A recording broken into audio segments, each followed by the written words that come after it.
Hello everyone, my name is Kont and welcome to Dark Souls comic book lore. This time we are taking a look at Winter's Spite.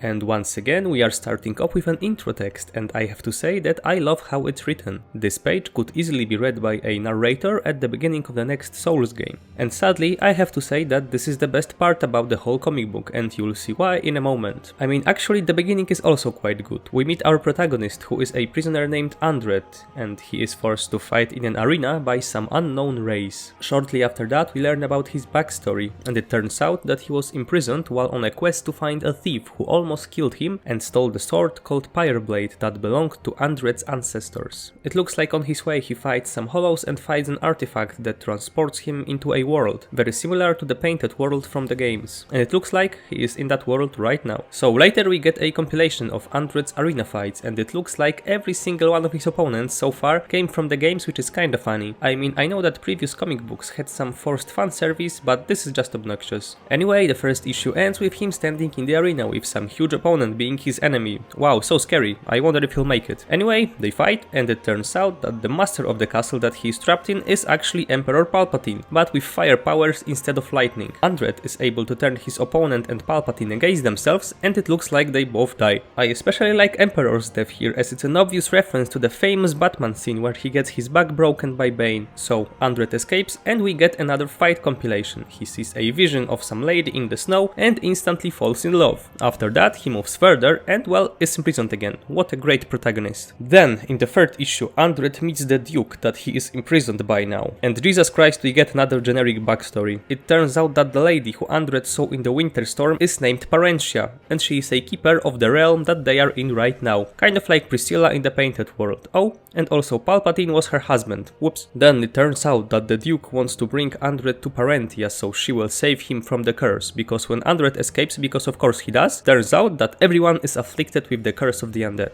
Last issue finally. Andret walks into Parentia's home, kills a mimic. Why is there a mimic? I have no idea. Andret quickly gets rid of him, and he gets a vision reminding him of his past. And it turns out that the sword that he is after is possessed or something like that, and it actually made him slaughter his family and is causing him to forget that he did it. So he has to seek the blade because he can't live with the memories of what he has done. And this is the one part of the comic book that I haven't seen coming. Sadly, this part of the story isn't expanded on later. Instead, Andret meets Parentia, and then the Duke walks in, and then they fight, and then Andret is about to die, but Parentia kills the Duke, and then out of nowhere the guy who stole the sword walks in, and they fight again, and this time Andret wins, but he is noble and he won't kill the thief. But the thief is not to be trusted. He attacks Parentia, but of course is stopped by Andret. Our protagonist gets his sword back, and now Parentia wants to keep him in her domain, but he rejects the life of a simp and walks away into the unknown. What a clusterfuck of an ending. You can tell that the authors had some good ideas, but in my opinion they went the wrong way with it. In the end, it's easily the worst comic so far. It has a generic story, mostly generic characters, and it could easily be shortened into like 2 issues. And what did we learn about the lore? Absolutely nothing. Thank you for watching and subscribe for more videos like that. See you in the next one.